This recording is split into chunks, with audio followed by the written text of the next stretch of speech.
Hey there, folks. Nick Padula here with a very different kind of video than what I've done in the past. We're going to be reviewing a specific film, and once you hear what film it is, you'll understand why. Joining me today is Me! hello, Kyle. Hi. He's here because we both endured this film together, and we thought it would be appropriate to make a video explaining our thoughts and feelings about the filmmaker and the film itself. So, the movie we're talking about is The House That Jack Built by Lars von Trier, a film that came out in 2018. And it's a film about a serial killer who has interesting opinions about art and violence. All the icons that have had and always will have an impact on the world are, for me, extravagant art. And he basically goes around doing a stab for 2 hours, what felt like forever. Yeah. And before we get into the movie itself, I think we should talk about the filmmaker, Lars von Trier, and our personal experiences and feelings about him. So, I think for both of us, our first experience was his film Antichrist, right? Yeah, I've seen it twice for some reason. I've seen it twice for some reason as well. It might have even been a third time somewhere in there, but with alcohol. So...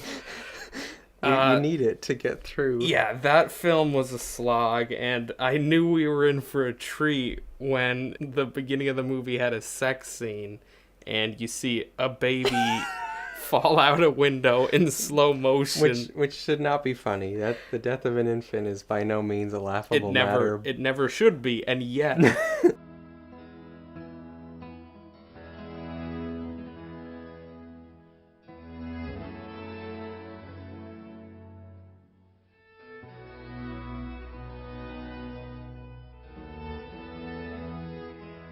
And then the movie just kind of went downhill. Uh-huh. Chaos reigns. And suddenly the national treasure Willem Dafoe has some metal shit in his leg. There was some genital mutilation in there. Yeah. It was a rough time for everyone. So I lived through that. Mm-hmm. But you've seen more of his movies than I have. Yeah, I've seen Dogville, which is a movie where the set is literally chalk drawings. It felt like a stage play, which could have been interesting. Yeah, but, the premise sounds interesting with the chalk drawings. yeah, but it just seemed like another attempt to shock viewers and not say much more than that. Other than Antichrist and now House That Jack Built, might just be my second Lars von Trier movie. Yeah, I think at this point it might be my fifth or sixth, and How do you feel about that?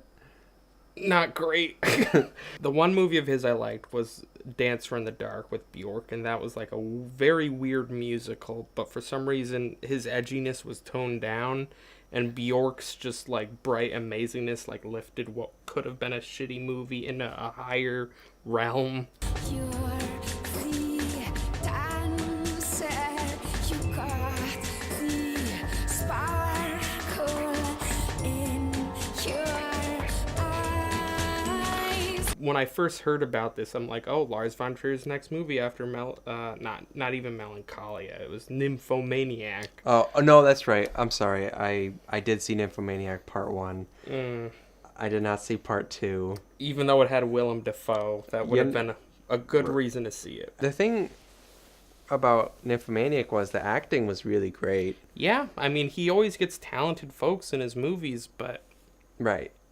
So I wanted to like it, and I liked the subject matter. yeah. But I think there was just one part in the movie where she says some line to the effect of, I was tossed like a sack of potatoes, and then Lars von Trier, in his beautiful sense of subtlety, decided to actually show a shot of a sack of potatoes dropping, and that's the moment where I decided, wow. Like, my general consensus is that the worst thing about a Lars von Trier movie is Lars von Trier. Uh-huh. He gets in his own way, I feel like. He has some good ideas, Yeah. but every time, he tries to execute them, his own ego gets in his own way sometimes. I feel that's a criticism that would sound natural for like a student filmmaker, like, oh, they're their own worst enemy. But like, we're talking about a director who's like very well respected. Decades of experience. Too. Right. It's just the respect towards him is a little bit confusing to me. When I was considering like whether or not we should even make this video, I was like, the ultimate deciding factor for making the video was, well, for some reason he's so well respected. And even though only 5 people will see this, if we could change the conversation around Lars von Trier for just those people, that would be enough. Because yeah. I really don't get it. Me neither. I recognize him as an auteur, but there's, there can be good auteurs and bad auteurs. Yeah. And I think he falls in the middle more toward the bad side. I like to give the benefit of the doubt. Like, maybe I missed something. Maybe it went over my head. Maybe he really is making some kind of statement that I'm not seeing about violence or weird art things. But I don't know. We should talk about the actual movie itself, though, okay. I think. So, where to start? I don't know. Do you want to go through from the beginning of the film, or just kind of let the thoughts flow like a stream of conscious? Yeah. In previous Von Trier movies, he likes to divide his films up into chapters, which, again, for me personally, comes off as pretentious. Canto 1, yeah, Canto 7. He's trying to give it like this epic feel. It's just a very weird transition that doesn't come naturally to film. I mean, some people make it work, like it worked in the film Mandy with Nicolas Cage. Oh, yeah. There were chapter transitions there, but they made it into art. They didn't just slap words on a screen with weird effects. I did like in this movie, there were the chapter headings that involved like a piece of glass. And it like fogged up the letters. Okay. And they like faded away, like the condensation. That was pretty cool. Yeah. The chapters in this were based off his specific murders. Like, apparently he's killed over, I don't know, I forgot the number, but There's like a lot. At least like 60 people, and like it's 5 specific moments in no chronological order, and each chapter is like the specific kill, except I think the 5th one he didn't actually get to do it. Right. Each chapter kind of explores different like sides of him and like different themes that he talks out, because he's also the narrator. Well, I guess the first thing I want to say about the structure of the 5 chapters, or however many chapters there were, is my biggest problem with the movie is that there were thought-provoking moments, but because of the way the whole film is structured around these murders, you would have these long 20 to 30 minute passages of just violence, and then like a nugget of something that was thoughtful to chew on. Yeah. And that's just, if I'm going to sit through a movie that's over 2 hours, I need more to chew on, especially when there's other films that cover similar territory, like Funny Games especially. Yeah, that handled violence in a much more clever, nuanced way. It wasn't like beating you over the head with it, like Yeah. Jack beat Uma Thurman over the head with a fucking car jack. So in the film, it opens with our killer Jack, and through circumstance he ends up in a car he gives a ride to Uma Thurman. Yep. And the movie decides it would be a good idea to really lay on the irony of Uma Thurman literally says this basically self-aware statement of, You might as well be a serial killer. I'm sorry, but you do kind of look like one. ha ha. And I'm like, I just like looked at the screen like, is this a film by a nationally revered filmmaker? Like, sometimes irony is not enough. Yeah. And the irony was too much at the same time. And I mean, there are times where like you can deliver that line and it can work, but he really kept laying it on. Were you offended that I called you a serial killer? No. They just kept fucking going, and I'm just like, I get it, Lars, move on. If you really were a serial killer, I guess the easiest thing would be just to bury my body back up there by those trees. But you'd have to remember to dig 6 feet down so the foxes couldn't dig up my grave. And I felt like that ties into the women in the movie, not accidentally, were like deliberately stupid, as if that would like address Lars von Trier's portrayals of women. in other films. But coming back to the idea of irony, for example, there's a scene where there's a blonde girl who doesn't seem terribly bright, but almost to the point of self-awareness and, again, irony. Like, Lars von Trier's like, haha, see, she's like a stereotypical quote-unquote blonde bimbo character. Yeah. And it's like, irony doesn't suddenly make it okay. A scene full of quote-unquote stupid or portrayals of stupid women, Yeah. just because it has quotations around it doesn't change the fact that the statement is still the same. Mm-hmm. And that goes for quite a lot of the movie, I would say. Like, Yeah.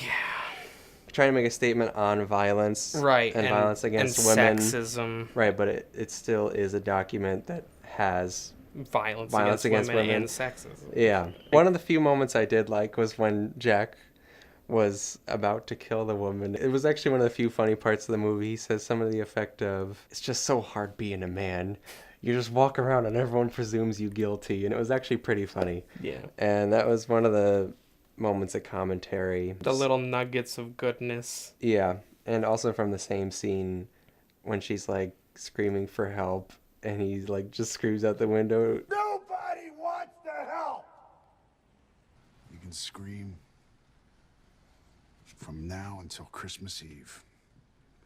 And the only answer you'll get is the deafening silence that you're hearing right now. And like that was good commentary, and then it immediately gets lost in like more shit. We haven't even talked about Virgil yet. I guess now we should bring up the Renaissance poet in the room. I don't know if to call him a co-narrator. He's part of the framing device of the whole movie. Like, you hear at the beginning of the film, it's in black before the movie even starts. You hear our main character Jack talking to this old guy about like something vague and weird about where he is, and it later turns out this is the afterlife, but they don't explicitly say that until like way later on. And at the beginning of the film, you don't realize he's talking to Virgil, the poet who was in Dante's Divine Comedy. I had been warned that he was going to be in the movie, and there was going to be parallels to the Divine Comedy. Yeah. But it was still upsetting when it happened. I mean, nothing's sacred, but it still seemed utterly ridiculous as I'm sitting through this movie that I'm really not enjoying. It's like, you dare invoke the name of Dante into this mess? And you like, yank this like classic literary figure out of history to like throw him in your obnoxious serial killer movie. Like, and again, like a poet would have nothing to do with any of this. He's just like awkwardly shoving Divine Comedy references into a thriller. which is provocative. I guess. To put the height of traditional high art into your movie is provocative. Yeah, but I mean, it would also be provocative to have a golden shower scene in Passion of the Christ. That Right. doesn't mean it's good. The interesting thing about Virgil's inclusion is that Virgil's kind of right, but the movie also paints Virgil as being wrong because the movie conveniently picks Virgil as the foil to Jack. Virgil's attitude towards art is very conservative. So it's a convenient choice because Lars von Trier is basically trying to make the argument in the movie that provocativeness can be good sometimes.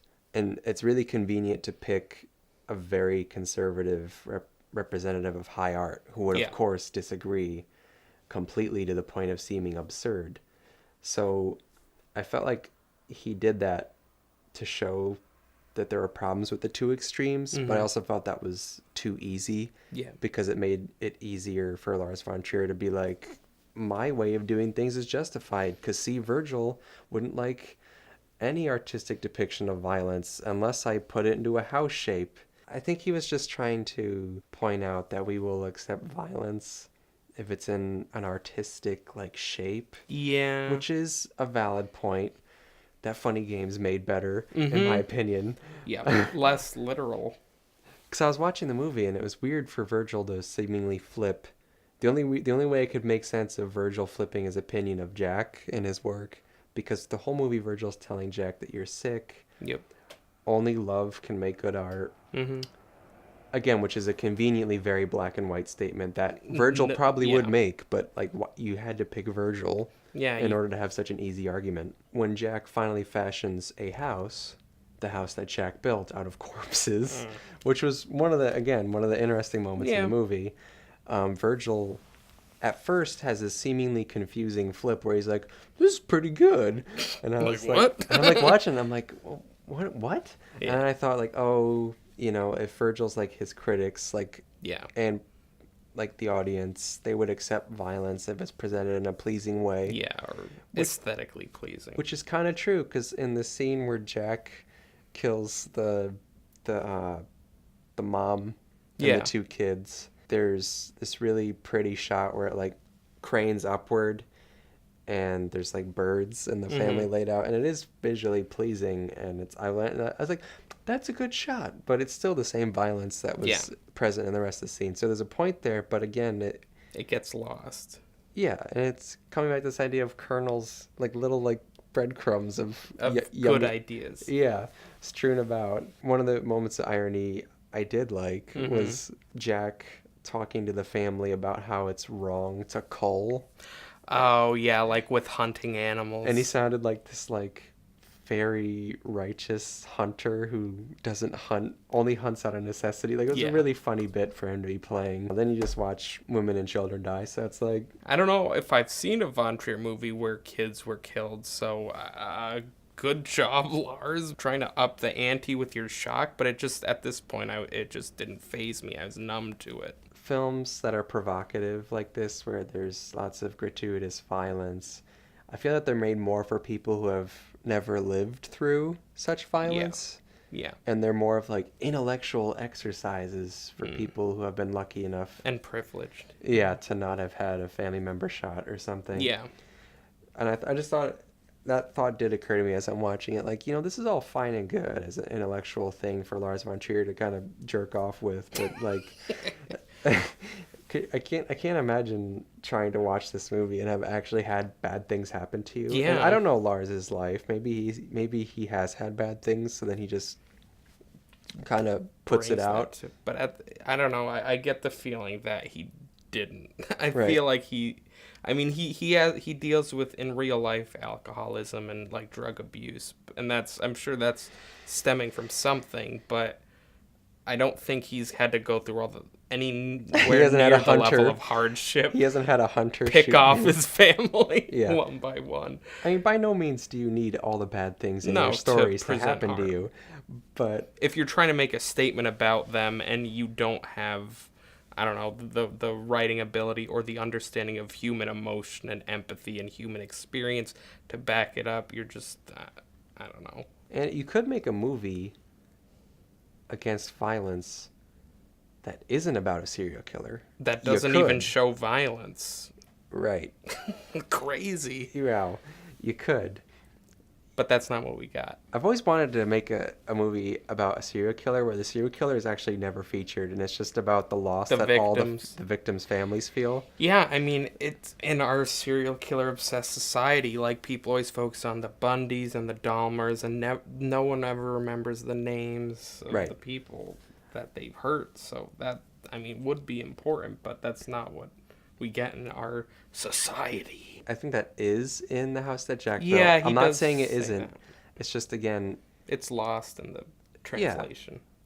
there's just so much going on. There's a scene where Jack talks about the symbolic power of evil dictators, and it's just like, just feels provocative just because. Yeah. He also happens to be an architect, and he goes into a lot about building structures and churches, and then he goes into like Nazi architecture and just like, he's talking to Virgil about all this random shit. I guess because, I don't know, they're on the boat ride on the River Styx and it's a long fucking boat ride. I don't fucking know. Well, they're like walking too. They're like trudging through the water. Oh, and one weird moment, like most of the kills in the movie are women, but the last quote unquote kill is like 5 or 6 guys of different like races tied up, so all their heads are kind of in a row, and he has to angle a sniper rifle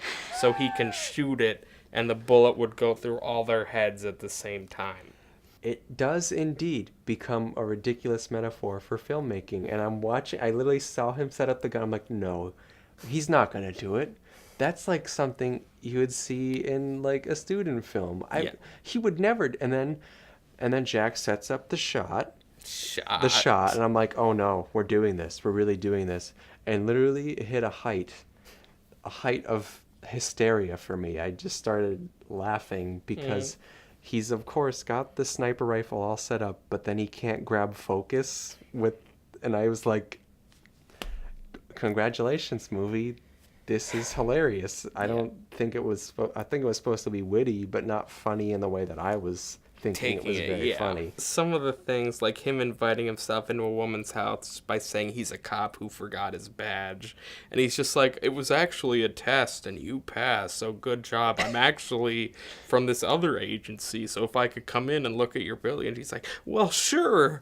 And it's just like, come on, Lars. That woman's presented in a stupid way. The blonde woman's presented in a stupid way. The mother and her kids are like naive, and the Uma Thurman's naive for getting in a car with a serial killer that she points out. And I don't know what the deal is with the 5 or 6 guys that were lined up, but maybe they were stupid too. I don't fucking know. Well, it's funny because like the guy scene comes up because Virgil points out, all the women in your stories are stupid. Yeah, that's right. It's like, and he's like, well, I kill men too. And then let me show you. Only after being prompted. People think that self-awareness just excludes a movie from criticism. Like, oh, you can't criticize the movie for that. The movie knows it's doing it. But at the end, again, you take the quotations away, it's still the same statement. It's like ironic racism still deep down is racism. So say you're making a movie that's not supposed to glorify violence, but it features extreme violence. Regardless of your intention, there will probably be sick people who just want to watch it for the violence. And then what are you doing? Yeah, you're just helping them. Yeah, and I praised Funny Games earlier, and probably a sick person could enjoy that. Probably still enjoy Funny Games, but I feel like overall it did a better job of humanizing. That was the thing too. Funny Games spent a lot of time humanizing all the victims. Yeah, and it even lingered for what seemed like an absurd amount of time on the death of one of the characters. Yeah, and that to me was good. Yeah, because there's a way to give weight and reality to things that doesn't involve ridiculous irony. It was just a very smug movie, and like you could like hear him sniffing his own farts through the fucking like film itself. Coming back to one of the things I did like. So when he does get into one of the oblivious women's house, and he kills her, and then takes photographs, because again, this movie doesn't it's I can't even say it's frustrating because it was funny. Like, as soon as Jack started taking photos of dead bodies, I'm like, stop. You're gonna you're killing me. You're like, just all the theatrical stereotypes of a serial killer that most of the real ones wouldn't. And just the film parallels were too much. Yeah, I'm like, this needs to stop. I did like the idea of a serial killer who has an OCD about cleanliness. That was funny. I like the scene where he like got out of the house and he's like, he starts thinking about blood, and the first time he imagines there's like a drop of blood in a realistic spot like the floor. So he goes back in and he comes back, but then he starts to imagine that there's like spots of blood under like picture frames. And so he keeps running, and I thought that was pretty interesting. That was funny. But I think that moment was soured by the fact that Virgil says, a serial killer with OCD, that's inconvenient. And I'm just like, Lars, just let the moment speak for itself. You don't have to fucking narrate. Like, I feel like he thinks his audience is idiots, but also like he thinks they're intelligent because he drops all these references. So it's this, I'm getting weird mixed signals from him. Maybe he just really loves bad puns and bad jokes, but when presented in such an artsy way, they just come off as bad. Why would you need to say that? Like, he already said he had OCD, and it's clear he's a serial killer. Like, show don't fucking tell, Lars. First rule of fucking film. But Lars, you see, Lars doesn't need rules. That's true. He's a rule breaker. He's a rebel in the film industry. Ooh. There's one cool moment where it showed almost in a beautiful Renaissance painting style, Virgil and Jack crossing the sticks, Yeah. I believe, or whatever was going on. It was like a sewer, but And then it like abruptly cut to like this found footage-esque footage yeah. of the sewer, and cutting from this kind of idealized like romantic fantasy presentation to hyper-realistic found footage was cool. Yeah. I was like, I could have used more of those really clever, nice moments in this Throughout movie. the whole fucking Yeah. 2.5 hour nightmare. The ending was kind of interesting. They go to hell. They kind of walk around a little bit. Yeah, I think the bridge to heaven broke, and he wanted to try and get up there anyway. Yeah. And And he fell.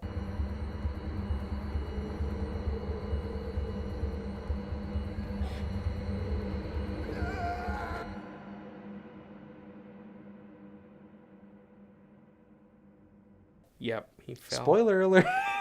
Whoops. Just saved you 2 hours of your life. Like 2 hours and 20 minutes. Ugh. Yeah. One of the big points that we've kind of been jumping around, I think it's important to bring up now, last but not least. And instead of just revealing it to you, I think we should kind of set the scene. In this particular moment, Von Trier, easy Freudian slip to make. Jack is talking to Virgil about, I believe, art. Like, I don't know what specifically. No, he's talking about my kills are art. My violence is art. Right. In its own way. Mm-hmm. And then, so the film has been showing various works of like famous art. Different paintings, It's, like you know, Renaissance stuff. Sketches of scenes from the Divine Comedy, trying to work at this idea of criticizing, like, you accept violence when it's pretty, and I'm blah, blah, blah. So anyway, we get all these representations of classical art, and I don't know, I just feel like you tell it the best. Okay, so I'm watching this, I'm hearing all this pretentious drivel, I'm like, fine, this is normal, and then I see this scene, and I see, like, video playing. I'm like, oh, going from still image to, footage is fine. It's just a bit of a jump all of a sudden.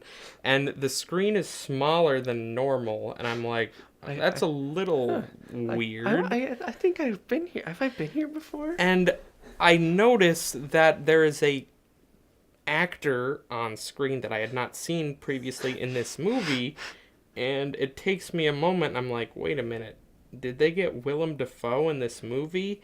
And then a moment passes, and it goes to another scene, and it's Kirsten Dunst at the end of Melancholia. And then I realized that last scene was Antichrist. That was Melancholia.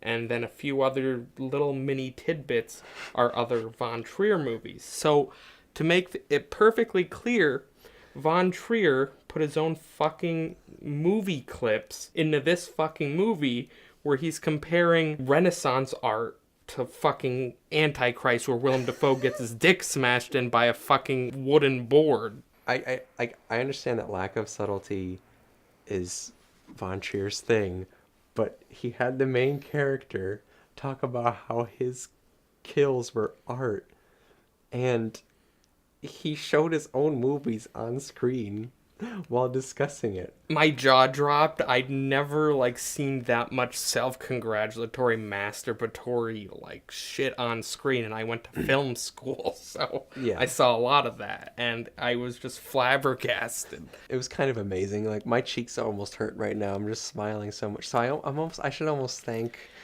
Lars von Trier. Yeah. I was given so much joy by how baffling and stupid that moment was. Yeah, it's like there's moments like in the ending of Inglourious Bastards where Brad Pitt looks on the screen and says, "This is my masterpiece." It's like, oh, Quentin Tarantino was originally going to play that character, so it's like him saying it's his masterpiece. And that's like, haha, that's funny. And this is just like 8 levels below that. I feel like I could write a fucking essay on everything wrong with it, but I'm not going to, because I'm not going to put that much emotional labor into anything by Lars von Trier. I Right. already probably put too much in with this. That was the thing. I think I thought about the movie for a 15-minute shower after watching it. You had to shower off all the dirt Von Trier poured on you. I was just like, oh god, I gotta gotta clear my energy. You know? And I realized after this shower, I don't think I want to put in any more time into this. I've already spent enough time.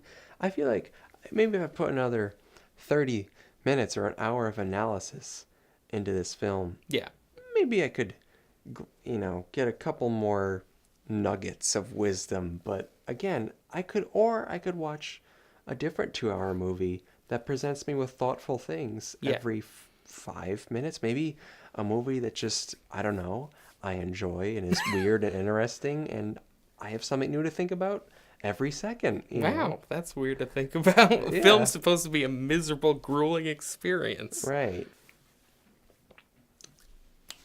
Cinema. Movies.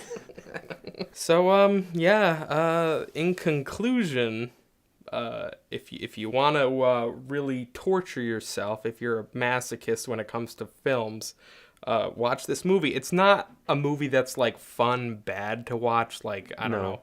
It's not like The Happening where you'd have a great time laughing at how shitty it is. I feel like it's like more of a claw your eyes out kind of bad. There's only some moments I feel like that are so bad they're funny, but not enough in the 2.5-hour thing to justify hate watching it. Unless you're a trooper like us and you really are like, I'm going to make myself suffer for the sake of understanding fucking Von Trier, and I still don't really understand him. It just depends on how much you can tolerate in terms of pretentious, artsy bullshit. I guess my final thoughts are, even going into this video, I was like, should we even really talk about Lars von Trier anymore? I feel like he's from a bygone era where edginess was enough, where being provocative was enough, but at this point, after so much like postmodern art and art that pushes boundaries, I just don't think edginess is enough anymore. You need something more. Something substantial, like a base, like if you want to build your house. Now this is good. Why don't you build more houses? That was my Virgil impersonation. Looking forward to your next film, Lars. And so it was the house that Jack built. Finn.